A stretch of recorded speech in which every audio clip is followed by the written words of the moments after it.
We hear this all the time with survivorship. People say, now what? Like, I rang the bell. What do I do? And now we can take a look and say, we did all this wonderful work, but what did we leave behind?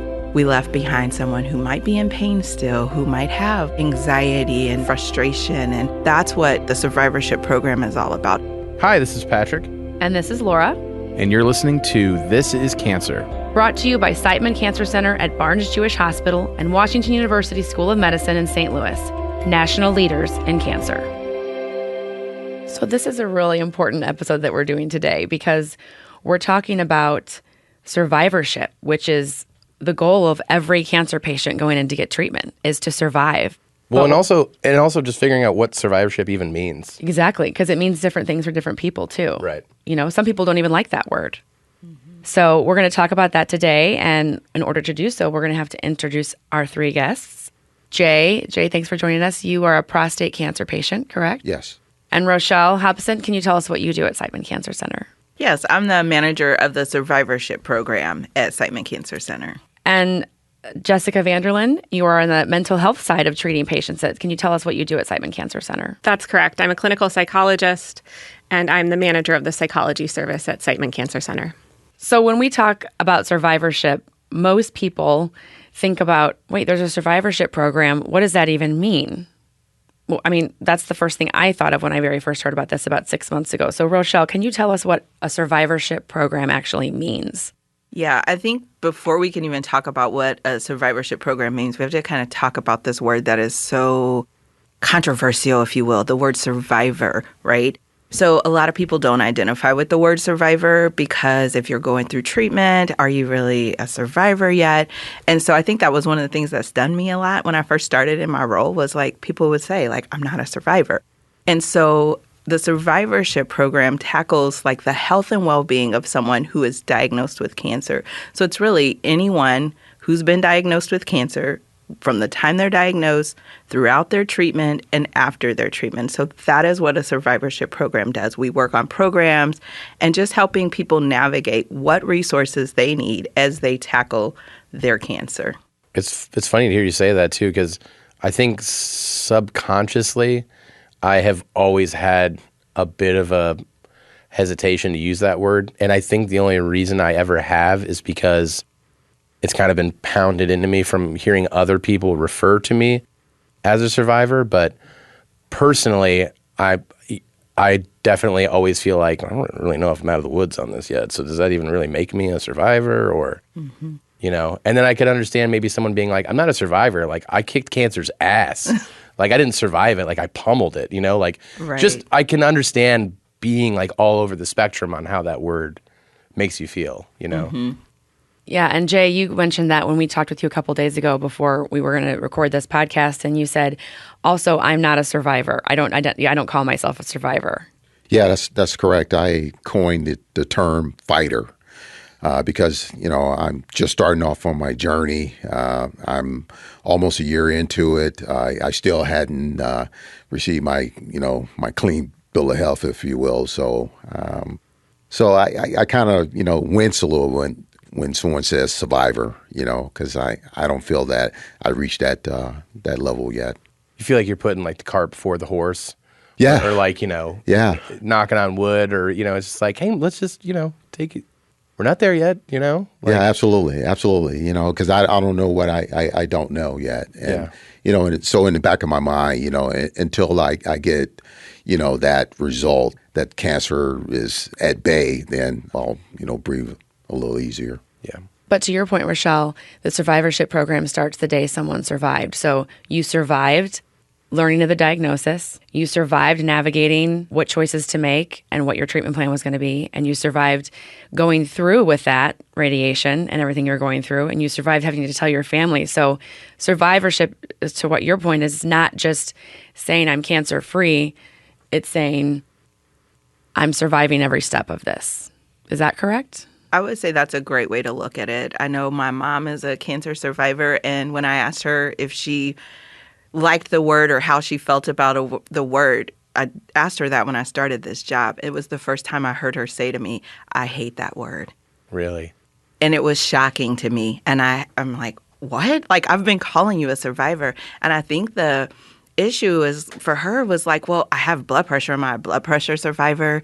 Like, you don't use that word to describe any other thing that you deal with your health. And so I think that's where people have this kind of like issue with the word. And so, yeah, it's like I have to accept that. And I think that's what we say, with the survivorship program. We accept where people are with that word, but we know that regardless of how they feel about the word survivor or survivorship, we know they need resources. And so that's what we do. We step in and meet people where they are. Yeah. And Jay, I think we should get a little bit into your story because they definitely gave you some suggestions to meet you where you are. But we have to go back to when you were diagnosed, which was at the end of 2022. Can you tell us a little bit about your diagnosis and the treatment plan that you chose to fight your cancer? Yes. So I was diagnosed right before Christmas, which weighed heavy on my heart, being that, do I tell the family, don't I tell the family, and how that would affect them downstream around that, Christmas time. I chose to withhold just because it was Christmas and so close. I didn't want, the focus to be on me and the, and the sadness, being that that's a happy time of year, should be a happy time of year. So I carried that burden until after Christmas. And then I told my wife I had cancer. Prostate cancer. Yes, prostate cancer. And then from there, I chose radiation. So from that, I was referred to my oncologist, Dr. Hall, and, she laid out what the next steps would be. And before we get to those next steps, I would just want to mention very quickly that you had a PSA test.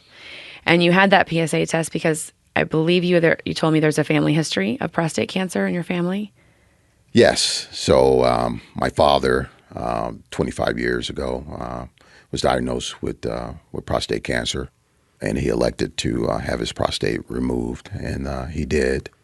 So knowing that and several other members of my family also was diagnosed with prostate cancer, I was keenly aware of it. So it's just one of those things that when you're doing your yearly physical, they're taking blood anyway. And exactly. and me, for one, I hate needles. So, it's just a simple just adding that note to doing your annual physicals to ask for a PSA. Right. So this is your PSA to get your PSA. Absolutely. Okay. I see what you did there. See what I did there? I see what you did there. Well, I was just going to ask, just to kind of back it up a minute, when you found out that you had prostate cancer, how much did your father's experience with it inform your path with it? Yeah, that's a great question. It led me down to make the decision to withhold the information from my family because of the time of year.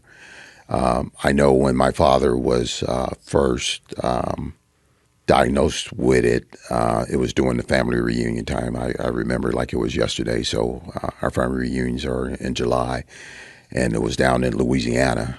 And he was waiting on to go to the next steps, which was the biopsies and whatnot. And I just watched him carry that weight. My dad and I, we love our family, and normally it's smiles and joking and laughter all around. But not that time. It was just, it weighed so heavily on him. So with that, looking at that experience and how it affected my family, I decided to to pull back just a little bit, just to get it past the holidays. Because again, I didn't want, sad eyes at the Christmas table. But yeah, that affected me. Yeah, I totally get it. How did he fare with treatment and prostate cancer? He's good. He's good? He's absolutely, he's good. Matter of fact, we're planning his 80th birthday party for next year. All so right. he turns That's 80. So awesome. yeah, so he's around and kicking. So That's great. Jessica, I am always think to myself when people are diagnosed with cancer that it is so traumatic. Waiting for the biopsy, hearing the words. I can't imagine going through the treatments. I mean, I can't believe there's not just cancer mental health centers lining streets across our country. I mean, this has to be an experience you hear from people time and time again, that they don't know if they want to talk about it. But I mean, it's one of the most traumatic things you can hear. You're absolutely right. And if anybody out there wants to fund a lot of cancer, like mental health clinics across the U.S., please do, because it is needed. Most of our patients are not receiving mental health care for a number of reasons. Yes, it is traumatic, and people may recognize that they may need some additional support or help, but they're going through so much through cancer that it may not feel like a priority. They're so busy with other medical appointments, so busy with coping with side effects that they may not reach out or get the referral to see us. Oftentimes when we get a referral, it is when somebody's transitioning off of active treatment into survivorship, if we want to call it that at that point.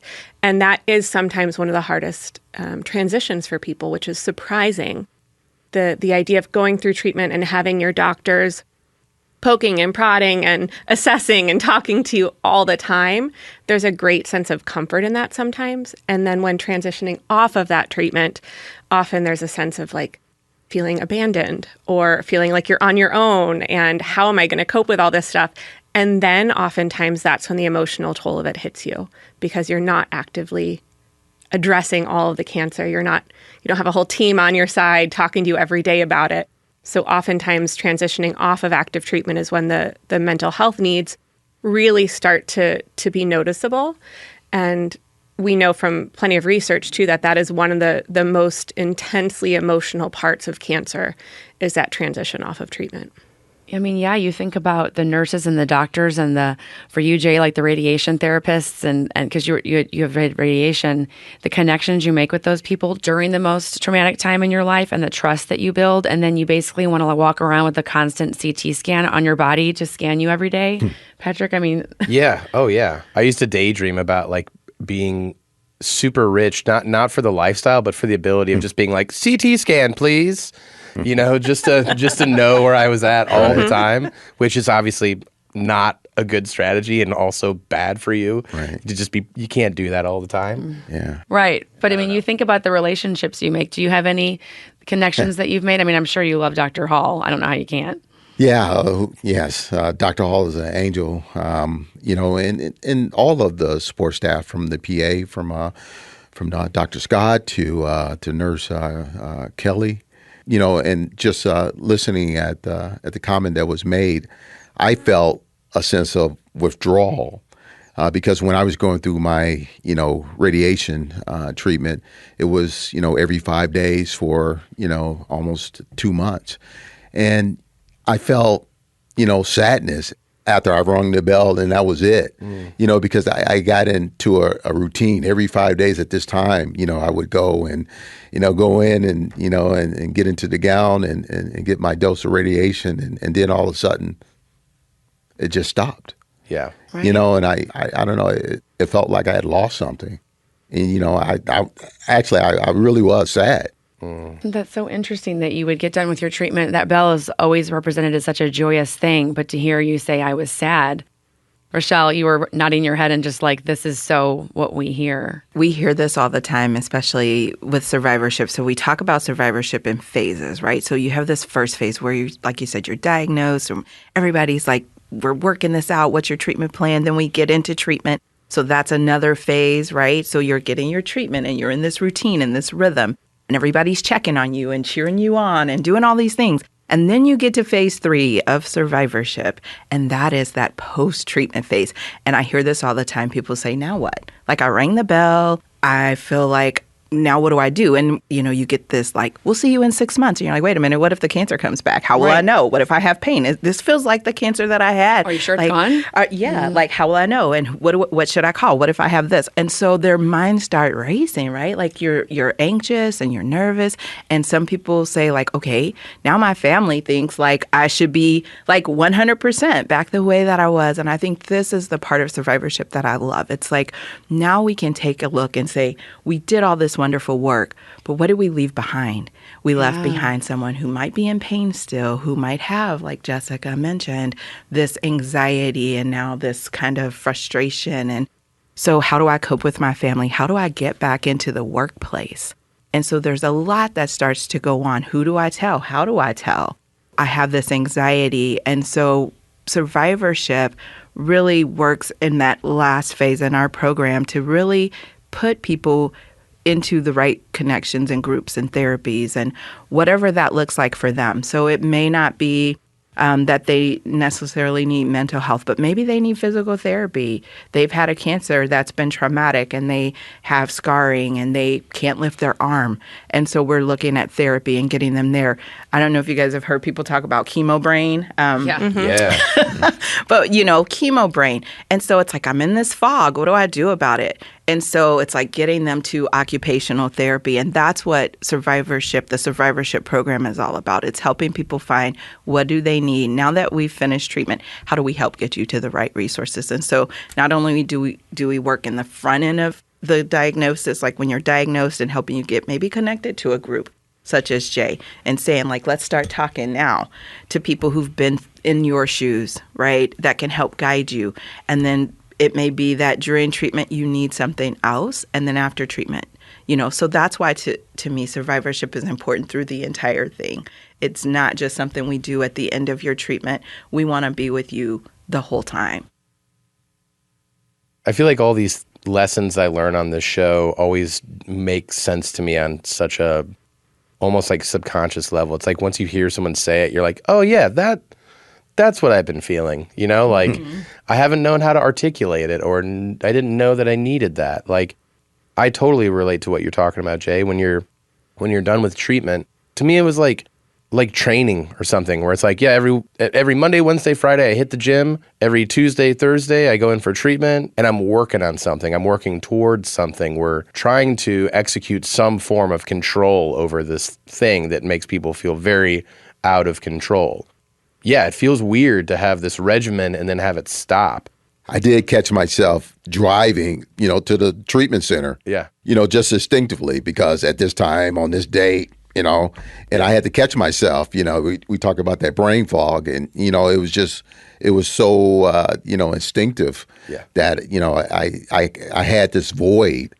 Oh, wait a minute, I'm done with that. But now what?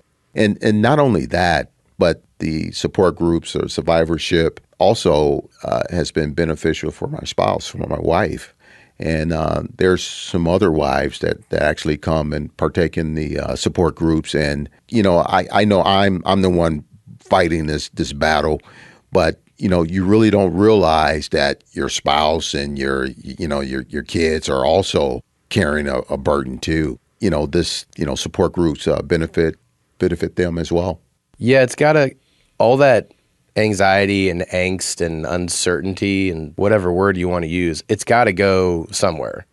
And I definitely can relate to what you're talking about because, my wife is my partner and we do talk about these things, but you can see it in their eyes where it's like, I have filled your cup with the limit of my stuff that I can pour in there. Like you just, you can burn them out. Sometimes it's hard for someone that is that close to you, I think, to hear this stuff to that extent at that frequency. You know what I mean? Like I maxed out my wife a couple of times with just my anxiety and venting and stuff like that. Like I think I'm doing all right with it, but man, I definitely could have and should have done something about it.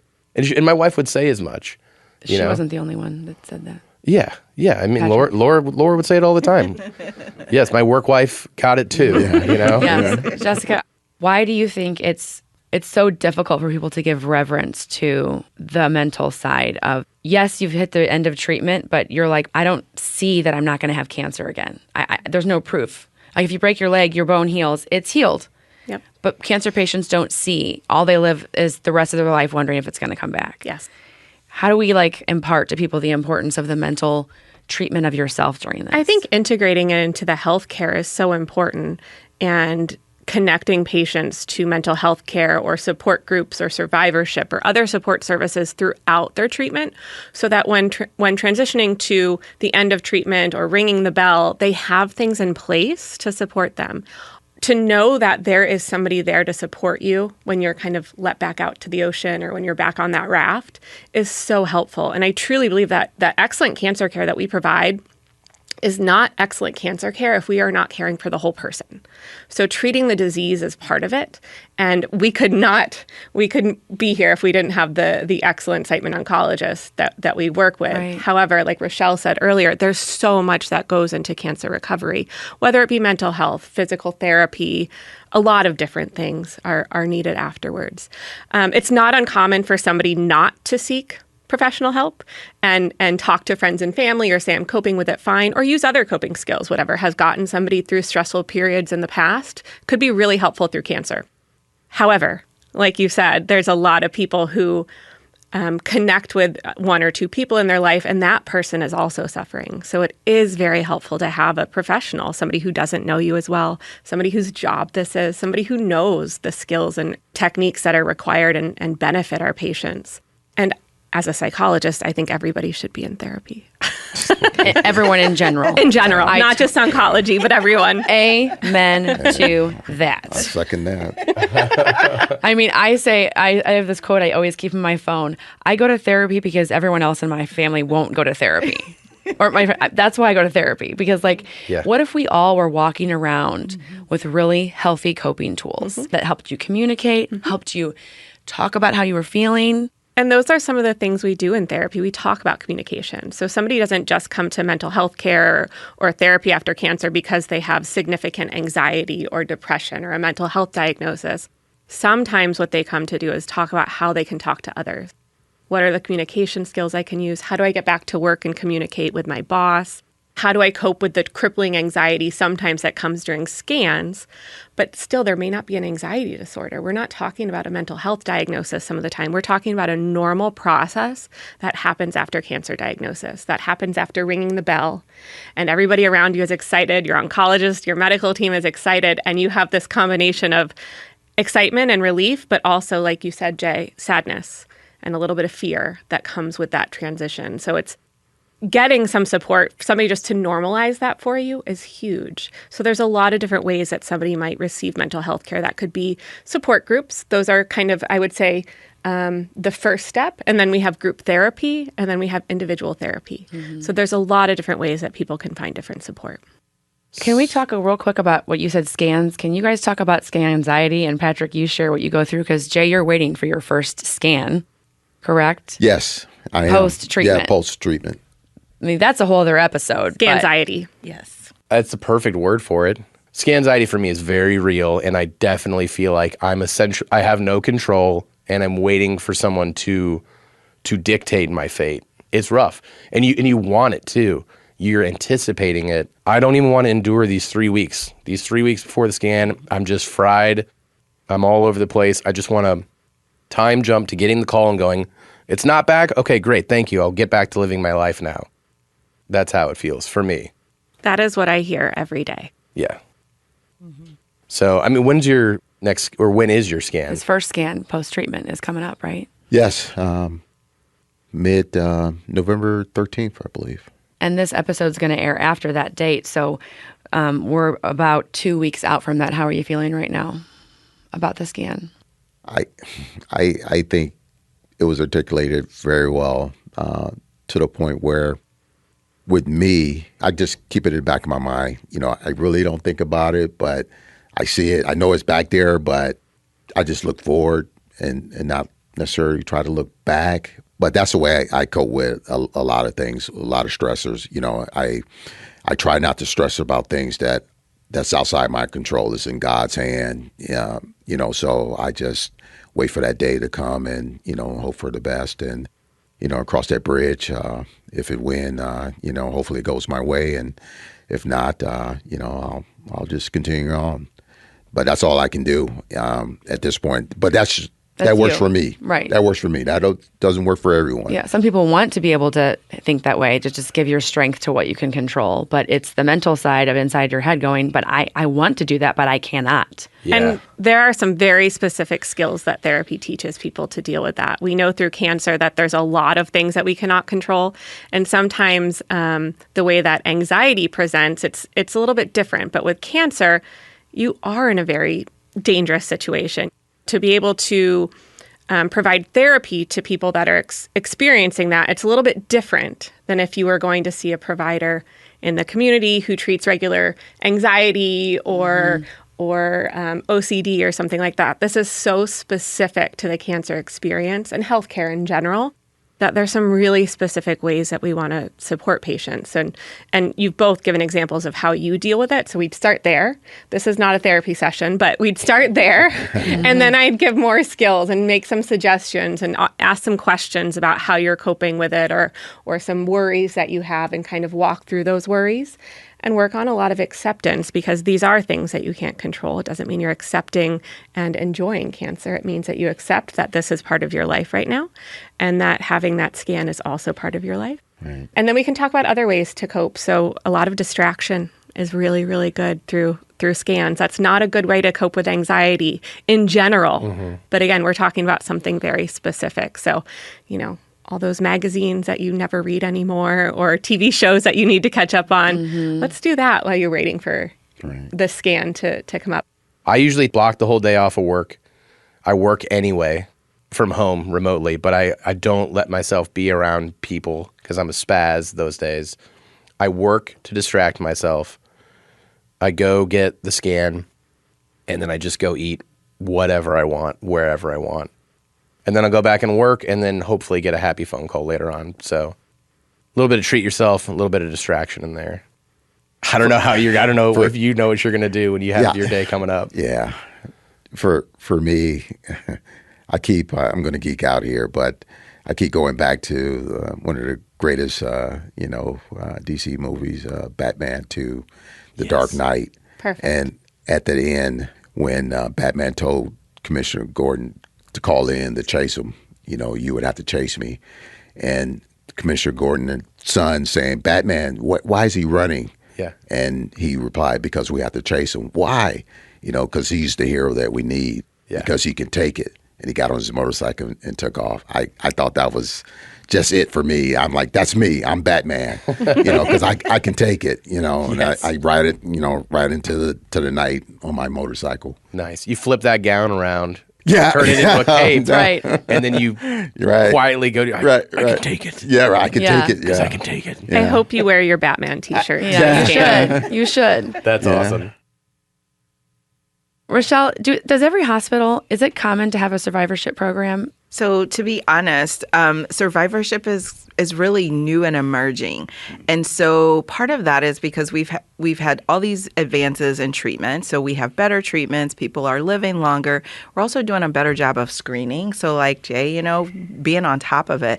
So with that, we've seen this massive increase in survivors. And so that has really been the push to start creating survivorship programs. So you will see more and more institutions starting to implement them. So not every cancer center has them, but the concept of survivorship, I would say you will see everywhere. But when I took this position, I didn't know exactly what I was getting into. And I think talking to our, patients and our providers and just understanding. And then I went back to my own mom and said, help me understand, I was with you that whole time, but you're telling me something that I don't get. And I think that was so foreign to me because I was always the nurse on the treatment side, helping people ring the bell and cheering them on, go live your best life. And so I think it really brought me back to an appreciation that there's a whole life that happens after they're done with us. People go back to a life that is different. And so we use this term like your new normal, but really what is that, right? People are not normal when they go back. You are not the same, right? No. You are not the same. And I think that's what I learned over the last few years is that there is no such thing as that new normal and really figuring out what's best, right? And listening to our patients, listening to survivors, and they are the ones that are helping to direct what we are doing in the program. And I think that was different. I thought I was going to come and save the day, with my cape, right? Yeah. I love Batman. So I thought I was going to come in with my cape and save the day with all this knowledge that I had of oncology. And then I realized, wait, it's really not about me making this great, but it's about listening and figuring out what do people really need. What does the survivorship program look like? how is it structured? Like, what are these meetings like? What, are there outings? Is it the same thing every time? Is it like people sitting in a circle and, hey, my name's Ringing bells Patrick. together. My name's Patrick and I had lung cancer, like Right. what does it look like? Coming from the support group side of it, she hit the nail right on the head. We as men tend to talk to another man before we talk to a doctor, or our wives. So that's another benefit from the support group because it's inviting. We're in our environment, so we're a little bit more open to talk about those things. But yeah, it's really is a great benefit from people, or at least men, from my perspective, that we would talk more to one another before we talk to our wives or a doctor. So, And Fridays, you guys do Batman marathon. Jay, stop talking about Batman. yeah. Was there any time during the support group that you surprised yourself and emotions that you shared, or that you were surprised to hear from other people that helped you? Yes and yes. When it comes to my health, I tend to be a private person. That my circle is small, and it's only certain people that even know that I have cancer, and no one for my job. I didn't share it with my boss. Hopefully he's not listening. Other family members outside my dad, I just haven't shared that. I don't want people to feel pity on me. Woe is me. Even though at one point when I knew I had it, I did. Why me? My family, another man with cancer in the family, Again, I put on my cape and I dealt with it the best I could. I remember when my dad was going through cancer, he had a pretty similar tactics. Like he was very private, and he would talk with me. Like he would always say, like, I have my faith and I have my family, so like I'm good. Yeah. And I would say, like, do you want to try like a group? Like I'll go with you. And he earnestly was like, I think I'm okay. But in terms of being private about it with work, I think he definitely felt like, I'm already in trouble with cancer. I'm not going to start chumming the water in my career, letting people know that I'm hurting over here. Yes. So I'll just keep that tight because I don't want anybody nipping at my heels. I totally get that. It's interesting just watching Patrick and Jay talk to each other. You can share the camaraderie and what you both have been through and what you're feeling, and it's probably exactly how you felt in those groups. I think what's interesting, regardless of the type of group or whatever it is, it's this sense of community that always seems to stand out. It's like there's this like connection that only you have. It's like I think the word fraternity describes it. It's like a fraternity. Like once you have cancer, you're in. A fraternity you never wanted to join. One that you're in, right? But you guys can relate. And yeah, it's just so interesting to hear you guys talk about like what worked for you, because there's so many different ways to go about it. Mm-hmm. Therapy is not cheap. Good therapy is hard to find. And it's something that I think for a lot of people might seem kind of inaccessible. But this program and all of its services that Siteman's offering, they're offered for free, right? That is correct. It is all free. Same with the psychology service, that is free. And I don't think you see that everywhere you go, that these services are free. I think survivorship, again, I think as it continues to grow and evolve, I think you'll see more centers getting on board with it. But I think we were for a long time constricted by some of the accreditations that said, okay, we want you to come up with a treatment summary for every patient that's treated with curative intent. And that's how survivorship programs started. They were creating a plan that said, this is the cancer that you have, this is the surgery you had, this is how much radiation you had, and these are some possible side effects that can go along with that.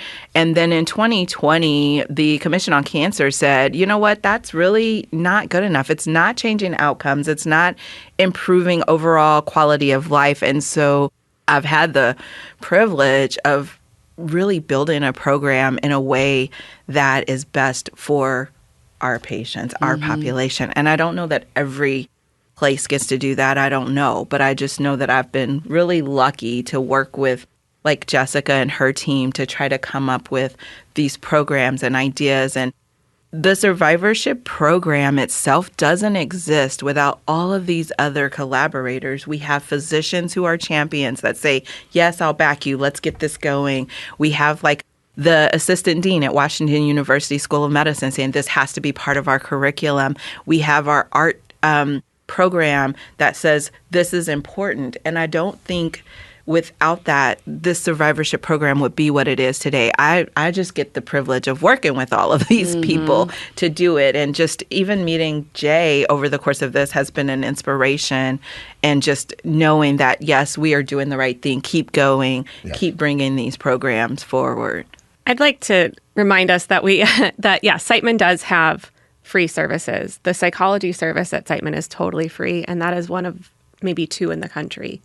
And we're talking free. Like 10 to 12 sessions free, with right? Psychologists, with psycho-oncology professionals who are trained in this. In cancer specifically. It's fantastic that these resources are available to our patients.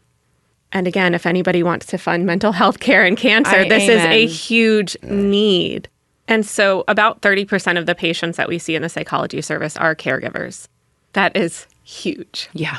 We know that caregivers directly impact a cancer patient's experience, and that's why we're providing this care. We know they are the biggest kind of supporter of the patients that we treat every day, and without the caregivers supporting them and being their best, without caregivers taking care of themselves, the patients will not recover as well. We need these caregivers to be well taken care of too. Hence treating the whole patient. Exactly. Yeah. And caregiving is an isolating, frustrating, scary, and overwhelming place to be. And a lot of feelings of helplessness. Very much so. Rochelle, when you started this program to where it is now, how many additional resources has been built up since the inception of the program? Or is there a way to measure what it was like when it started to already where it is towards the end of 2023? So I would say the biggest increase is the amount of resources in terms of putting them together in a way that makes sense for people. So the resources were already there, right? I mean, we have a great institution, but putting them together in a way that makes sense and then communicating that to our physicians and our clinical teams to say, we are here, this is what's available. I think the biggest one we did that made probably the biggest impact the quickest was creating educational materials. It was the very first thing I did because we didn't have information about hot flashes or lymphedema or all of these things. Like, you could scour the web and get them, but we didn't want our, patients, our clinicians to have to do that. And that was probably the biggest change. And what we noticed within the first year of using them, like, we had none, so that's a number, right? And then it wasn't even 6 months. 800 of those have been given out in our electronic medical record, meaning someone went to see a physician, they talked about an issue they had, and that provider then printed it and handed it to them. That's not how many went on our website, saw this information, and printed it. Yeah. And I think that's huge to say, like, these problems exist, these issues are real, and we have to address them. And I think, like, the one thing I'm most excited about, it would be the amount of patient education that we were able to put out to our providers and to our patients about late effects or lingering side effects. It really helped us to address and acknowledge that what, people are going through is real, and we're here to help. Jay, talk about what the survivorship program has done for you. The camaraderie, sitting down and talking about what I'm going through with other men in my group. I mean, it pays dividends. It really does for me. It's just something to be said when you're not alone. I'm not the only one. Do anybody else feel that way in this room? Oh yeah, me too. And so that can't be understated. So again, I think just listening and talking and speaking with folks that has had like or similar symptoms or conditions, is immeasurable as far as I'm concerned. And it sounds like you're not only getting something out of it personally, but you're also contributing to it and giving something to other people as well. I'm sure people are taking away things from what you have to say. Yeah, it's a great thing. And I would shout it from the rooftop, from a mountaintop, if they gave me a microphone. And you're contributing today, Jay, by coming here and sharing your story. Thank you. Jessica, is there anything else you'd like to add about the survivorship or the mental health side? Absolutely. So many times I have had patients tell me, if I knew what cancer survivorship was like, I would not have gone through treatment. Our goal in the survivorship program is to make sure that they have fulfilling lives again, that the stress that somebody's feeling, the side effects of treatment that somebody's feeling, the fatigue, the brain fog, the depression, whatever it is, that we can help mend and support people in a way that they are happy that they went through treatment. It can be really life-changing and debilitating sometimes, but making sure that you have a good survivorship program in place with all of these resources, including mental health, is really essential. I think it's great you brought up that point, because survivorship doesn't always mean living your best life after cancer. It means a whole bunch of different things. And I think that's why today's podcast was so important, to talk about the whole picture during cancer and after cancer treatment, right? Something that I would like to put out there is that if you are going through this, you don't have to go through the survivorship program to talk about survivorship. If you're struggling or if you have a question, talk to your clinical team. Even if you don't know where to go, start there. I mean, I think it's important to ask your clinical team and to talk about it. So if you are struggling with exercise or diet or anxiety, let somebody know. You don't have to go through the survivorship program to get the help you need. Same with psychology. You can talk to your medical team about any concerns that you have, and they can make a referral. It's as easy as that. I'd also like to talk about fatigue management. Fatigue is a huge part of survivorship and one of the kind of toughest, biggest complaints that we hear from patients, or one of the most difficult things for patients to deal with in survivorship. And there are a ton of psychological interventions for fatigue that people don't know about. So I want to remind people there are mental health services out there for things more than just anxiety or depression or PTSD, but we help with things like fatigue management, pain, weight management, smoking cessation, sleep. So there's a lot that we can offer our patients that are very practical needs that often come along with survivorship. Well, now we have a great idea of what survivorship really looks like, all angles of it. So Rochelle and Jessica, if someone wants to get a hold of the survivorship program at Siteman Cancer Center, what should they do? They can visit our website. If they just go to the Siteman Cancer Center website and look for the survivorship page, and all of the resources are there, and our phone number is listed as well. Awesome. And same for the psychology service. Go to our website. Our phone number's there, listed under psychology service. And Jay, how do people get a hold of you? Where do you live? Yeah. And what's your... No comment. I'm Batman. That was a perfect ending. Thanks for listening to This is Cancer. Brought to you by Siteman Cancer Center at Barnes Jewish Hospital and Washington University School of Medicine in St. Louis. National leaders in cancer. For more information on Siteman Cancer Center, go to siteman.wustl.edu and be sure to leave us a review and like and subscribe wherever you listen to podcasts.